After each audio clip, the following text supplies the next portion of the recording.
आप सभी को मेरा आदाब और नमस्कार। मैं मुश्ताक अहमद आप सभी का इस यूट्यूब चैनल पर स्वागत करता हूं। इस एपिसोड में बात को आगे बढ़ाते हुए मैं ये बताना चाहता हूं कि इस्लामिक गोल्डन एज में तकनीक पर बहुत ज़्यादा काम हुआ, चाहे वो तकनीक कृषि कार्यों में हो, चाहे वो उद्योगों में हो, चाहे वो सिंचाई के कार्यों में हो, चाहे वो वस्त्र उद्योग में हो, या फिर वो दैनिक जीवन में छोटी छोटी वस्तुएं बनाने की बात हो। इस्लामिक साम्राज्य जैसे आगे बढ़ता जा रहा था उस समय ही तकनीक की शुरुआत हो गई थी।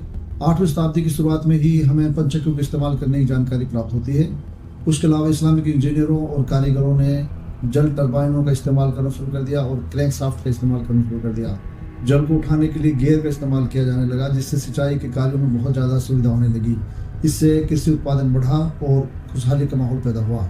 इस समय कौन कौन से उद्योग स्थापित हो रहे थे या तकनीक का इस्तेमाल किन किन कार्यों में हो रहा था, इसकी मैं जानकारी आपको उपलब्ध कराना चाहता हूँ। जैसे कि इस समय छोटे छोटे कार्य जो थे, हमारे दैनिक कार्यों में भी तकनीक का इस्तेमाल हो रहा था। उसके साथ साथ बड़े उद्योगों में भी हम देख सकते हैं कि तकनीक का इस्तेमाल हो रहा था।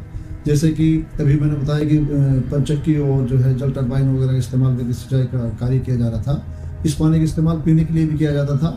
इसके अलावा इस समय में हम देखते हैं कांच को गलाने की तकनीक ईजाद की गई और कांच के वस्तुओं का उपयोग इस समय बहुत बड़े स्तर पर होने लगा। इसके अलावा चीनी मिट्टी का उपयोग खिलौनों से लेकर दैनिक कार्य की जो वस्तुएं होती हैं उनमें उसका प्रयोग किया जाने लगा। इसके अलावा चटाई बनाने की जो है शैली इस काल में विकसित हुई, कालीन बनाने की शैली इस काल में विकसित हुई। इसी समय कागज़ भी इस्तेमाल शुरू हुआ। जैसा कि मैंने पिछली वीडियो में भी बताया था कि अरबों और चीन के बीच में एक युद्ध हुआ था, जिसमें चीनियों की हार हुई थी और उनके सैनिकों को बुलाकर कागज़ उनसे बनवाया गया और कागज़ का इस्तेमाल लिखने के लिए किया गया। इस काल में तकनीक का उपयोग हथियारों में भी किया जा रहा था। जाहिर सी बात है कि इस्लामिक साम्राज्य के विस्तार में युद्धों की पूरी श्रृंखला थी, जिसमें हम देखते हैं कि नए नए किस्म के हथियार ईजाद किए गए। लोहे को और अधिक परिष्कृत किया गया। लोहे का इस्तेमाल जो है तलवार बनाने में किया जाता था, ढाल बनाने में किया जाता था, तीर धनुष के रूप में इसका इस्तेमाल किया जाता था। उसके अलावा सेना के निर्माण में जीन में उसका इस्तेमाल किया जाता था। जीन मतलब घोड़े पर बैठ के जब चलते हैं तो इस काल में जीन का आविष्कार भी हुआ था। जीन के माध्यम से लंबे समय तक घोड़े पर बैठकर यात्रा की जा सकती थी, युद्ध लड़े जा सकते थे, उससे गिरने का डर नहीं होता था। और घोड़ा कहते हैं कि घोड़ा बहुत वफादार जानवर होता है और अरबों ने घोड़े का बहुत ही अच्छे तरीके से इस्तेमाल किया था। आज भी पूरी दुनिया में अरब के घोड़े सबसे अधिक प्रसिद्ध हैं। इसी समय आसवन की तकनीक को आगे बढ़ाया गया। इसी समय इत्र जो है उसको काफ़ी ज़्यादा प्रसिद्धि मिली और इत्र के विभिन्न प्रकार के इत्र बनाए जाने लगे। और अरब साम्राज्य में जहाज निर्माण को बहुत महत्व दिया गया, क्योंकि अरब जो साम्राज्य था वो समुद्र के किनारे स्थित था। जहाँ एक तरफ उसके भूमध्य सागर था, वहीं दूसरी साइड में हिंद महासागर और अरब सागर उसकी सीमाएं बनाते थे। इसलिए अरबों ने ओशियनोग्राफी में बहुत ज़्यादा काम किया था। एक ऐतिहासिक तथ्य ये है कि जब वास्को डी गामा आसान तरीक पहुंचे अफ्रीका के दक्षिणी हिस्से में, तो उन्होंने उसी को इंडिया घोषित कर दिया था। बाद में उसको पता चला, वहाँ के लोगों ने बताया कि इंडिया अभी बहुत आगे है। तो उनको वहाँ से लेकर अब्दुल मजीद नाम के व्यक्ति आए थे, जिन्होंने उसको कालीकट छोड़ा था। अब्दुल मजीद को कहते हैं कि बहुत बड़ा ओशियनोग्राफर था। वो हिंद महासागर की सारी गहराइयों को जानता था। इसके अलावा जो समुद्र के जीव होते हैं या काई होती है, समुद्र की गहराई होती है, उस सब के बारे में उसको बहुत ज़्यादा जानकारी थी।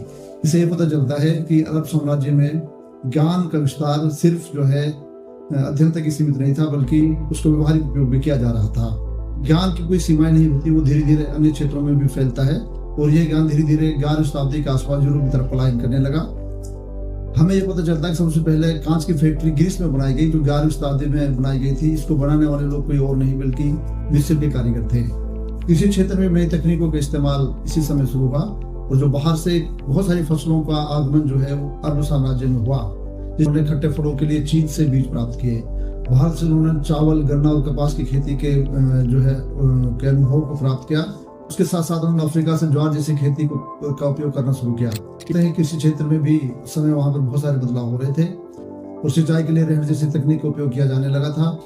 इसी समय बड़े स्तर पर गन्ना से चीनी बनाने की जो तकनीक है उसका बड़े स्तर पर उपयोग होने लगा था। बल्कि कह सकते हैं कि चीनी की रिफाइनरी के बड़े स्तर पर प्रयोग के पहले प्रमाण हमें इसी काल से प्राप्त होते हैं। इसके अलावा चीनी को प्राप्त करने के लिए गन्ने के बड़े बड़े बागान लगाए गए, वहाँ पर चीनी रिफाइनरी स्थापित की गई, जिनके माध्यम से चीनी बनाई जाती थी और गुड़ का भी बड़े स्तर पर उपयोग किया जाता था। अभी तक जो फसलों का उपयोग किया जाता था वो साल में एक ही फसल बोई जाती थी, लेकिन उन्होंने फसल चक्र का इस्तेमाल करके एक ही साल में कई फसलों को प्राप्त करने की तकनीक को ईजाद कर लिया था। अरब वासियों ने इस समय कृषि के उपयोग के लिए मौसम की संपूर्ण जानकारी प्राप्त कर ली थी और हवा के रुख को समझते थे, किस हवा से बारिश होती है, किस हवा से जो है फसल के लिए कौन सी हवा अच्छी होती है। इस तरह से मौसम की सभी जानकारियां और हवाओं के रुख की जानकारी उनको प्राप्त हो चुकी थी। इसी के आधार पर कृषि को बड़े स्तर पर विकसित किया जा रहा था। इसी समय कैमरा और सूर्य का प्रयोग शुरू हुआ। इसके अलावा कई ऐसी वस्तुएं इस समय जो है विकसित की गई जिनका आज हमारे दैनिक जीवन में इस्तेमाल बहुत ज़्यादा किया जाता है, जैसे कि टूथपेस्ट, साबुन, कॉफ़ी बनाने की कला, इसके अलावा चाय